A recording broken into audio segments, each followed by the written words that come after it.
Well, this is now day 23 of this journey.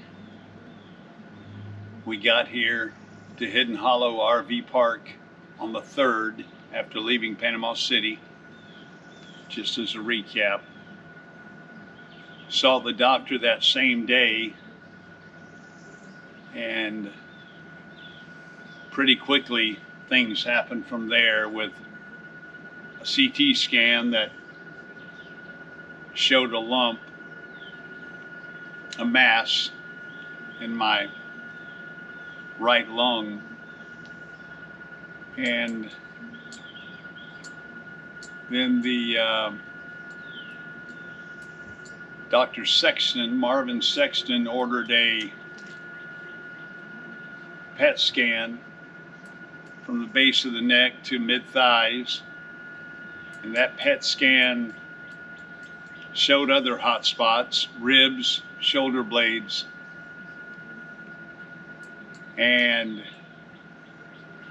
from there he set us up with Dr. McAllister and Dr. Patel. Patel is the radiation oncologist, and McAllister is the chemotherapy oncologist. So a week ago today, we met with Patel for the first time, and he talked about different approaches for radiation and the fact that radiation would help with the pain. In the meantime, Dr. Yusef Williams put me on a oxycodone a couple of times a day and something to help with my emotional distress.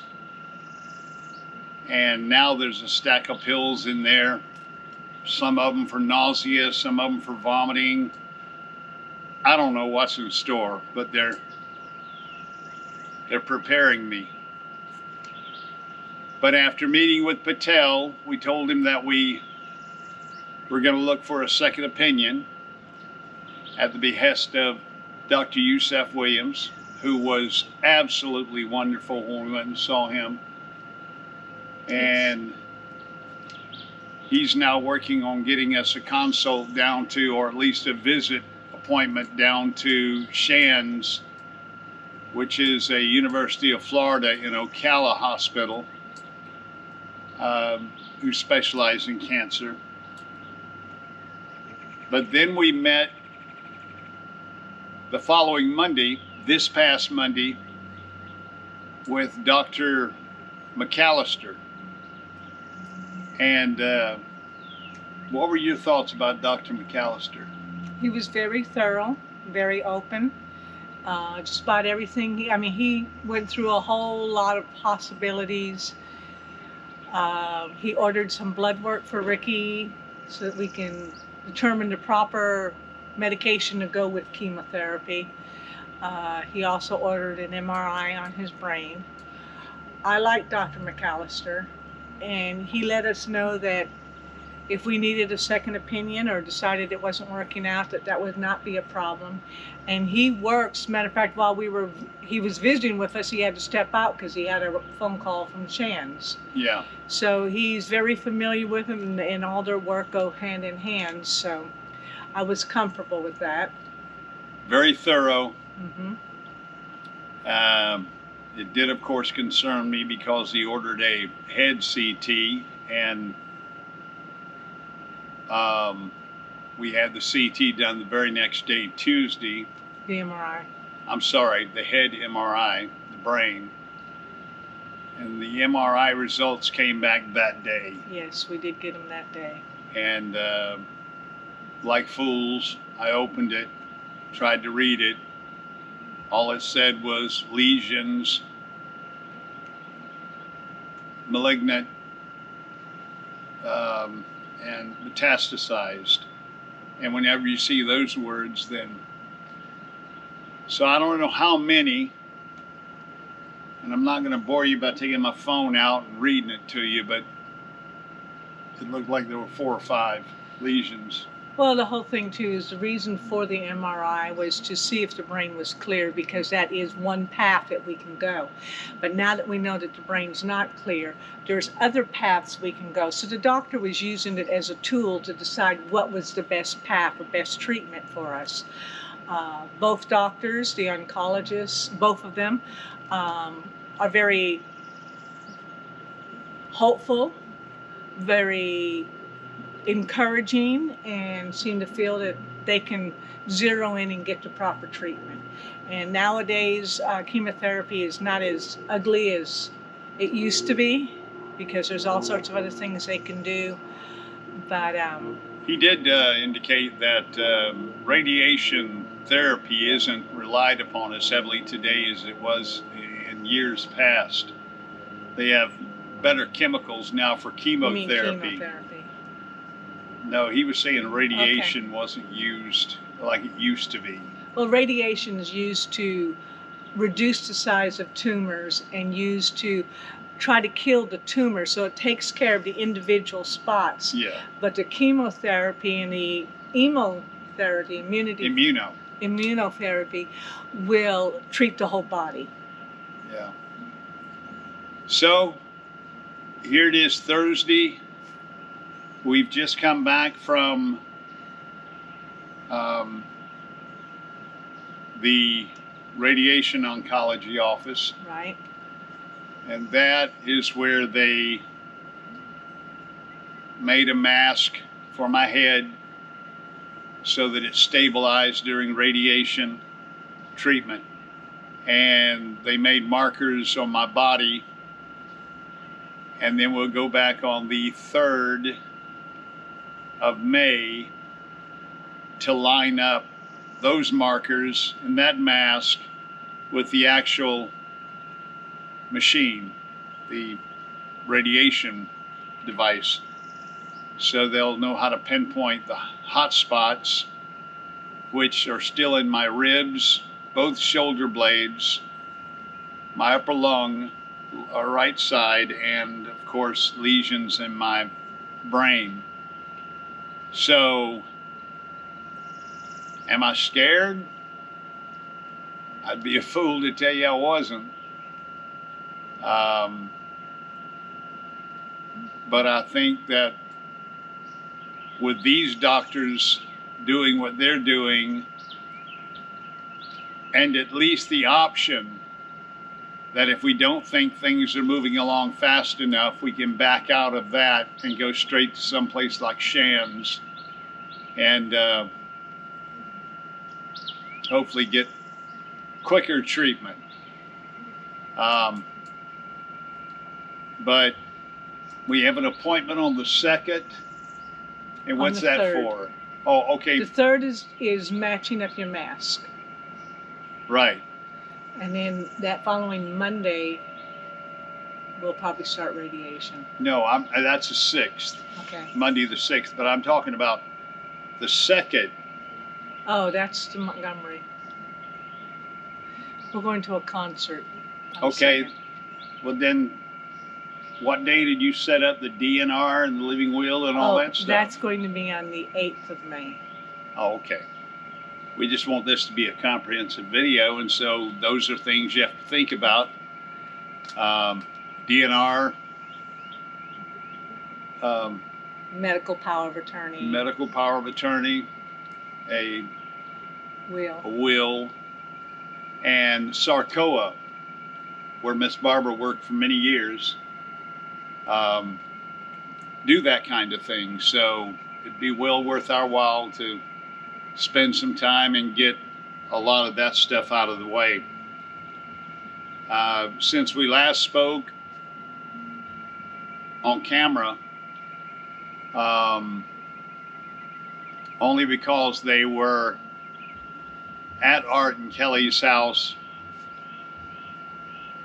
on an evening we were over there, and it would have been hard to talk around them. Molly and Anson know. They're aware. We told Clay and Tara on my birthday. We told Clay first. He called to wish me a happy birthday, and What a sad thing I had to reply with, huh? Thank you for the birthday wishes. Oh, by the way. But Clay is an incredible young man. He's strong, and he took it standing up and nothing but encouragement. And I don't doubt Michael and JW will be the same way. However, we do have to get them together. Saturday. Mom's had a tough time trying to get them together in one spot. We almost decided that we'll just tell them individually, but we're going to tell them Saturday, day after tomorrow. Tomorrow's a travel day for us, first travel day since this whole thing started, since we rolled in here on the 3rd of April, and it's the 25th of April now. So I'm going to see if I remember how to drive this thing, and we're going to take it over to Hardridge on Lake Eufaula, spend 3 or 4 days, and Saturday we'll see the boys.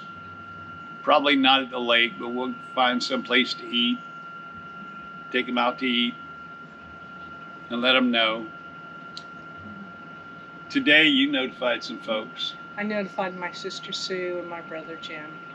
I still have 2 other sisters to tell, but I really want to tell the boys first. And but Sue and Jim are also stable, and I could lean on them and not feel like I could fall apart. It's going to be harder to tell Jody and Kathy because I will probably fall apart. That's the same with my sister Renee. She has health issues, some severe, and breaking it to her is going to have to come very gently. And I don't know if there's such thing as very gently with her. At least with my sister and my brother, I could say, I'm going to get straight to the point. Yeah. And I just spilled it out. And you did. But hopefully we will have our close orbit of family aware. And so for the time being, that's where it'll stay until we start getting some news. Things are getting better, things aren't changing, things are getting worse, whatever the case may be.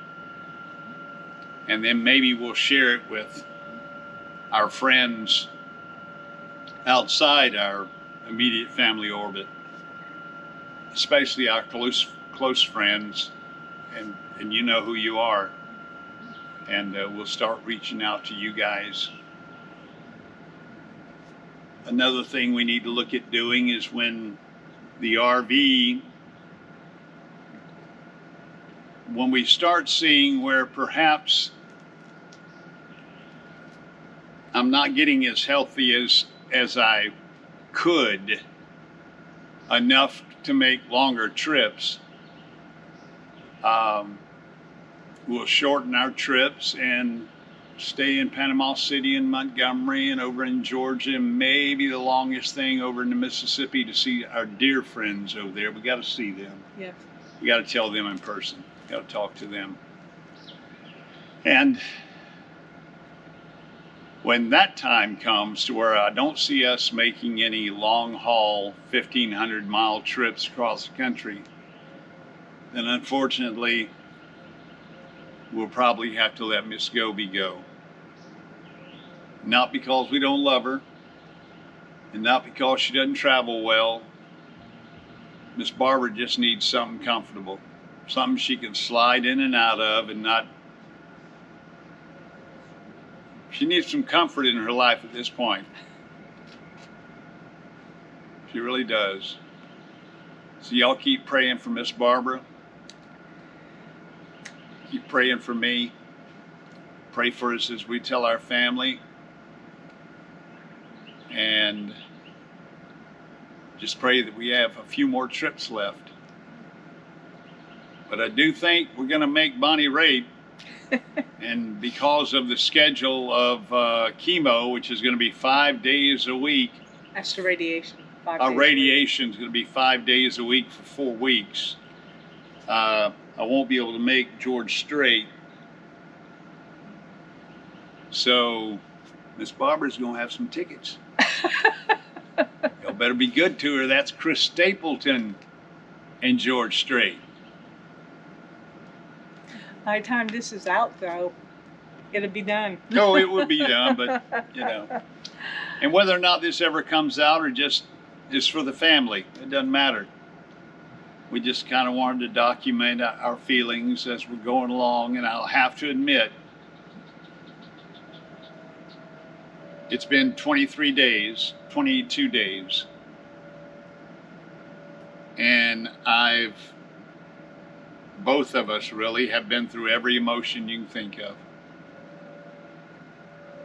From happiness to crying for no reason, to being mad, to being ready to jump and run and not know where you're going.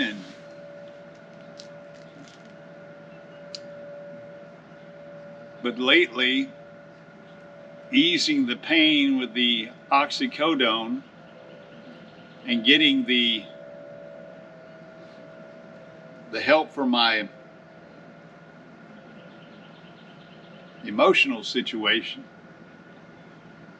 has really helped,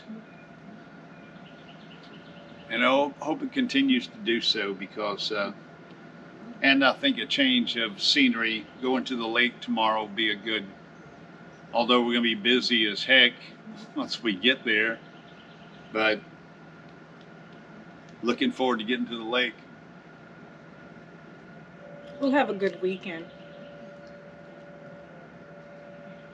I love you, Miss Barbara. I love you.